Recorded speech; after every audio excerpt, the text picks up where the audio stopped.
People from Kisii County and Nyamira are being shipped to go to State House. President William Ruto recently invited leaders and residents from Kisii and Nyamira counties to State House. These came shortly after a youth empowerment event at State House,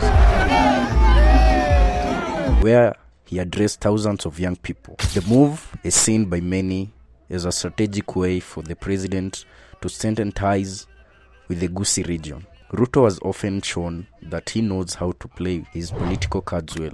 This visit follows a tense moment in the region after Emily Nyagarama was booed at a public event when she mentioned the president's name.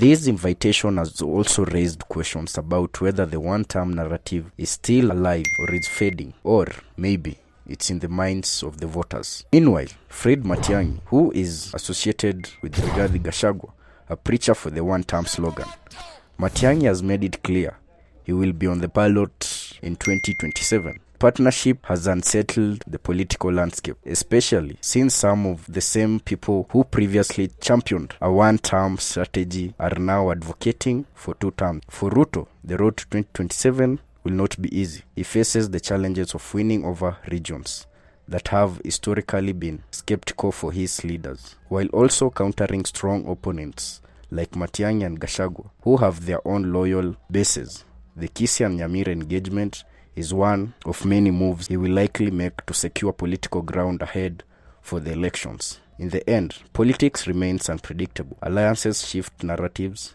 evolve, and yesterday's rival can become tomorrow's partner. Politics is a game, and you have to play your cards safe.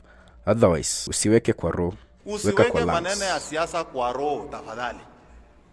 Weka kwa lungs.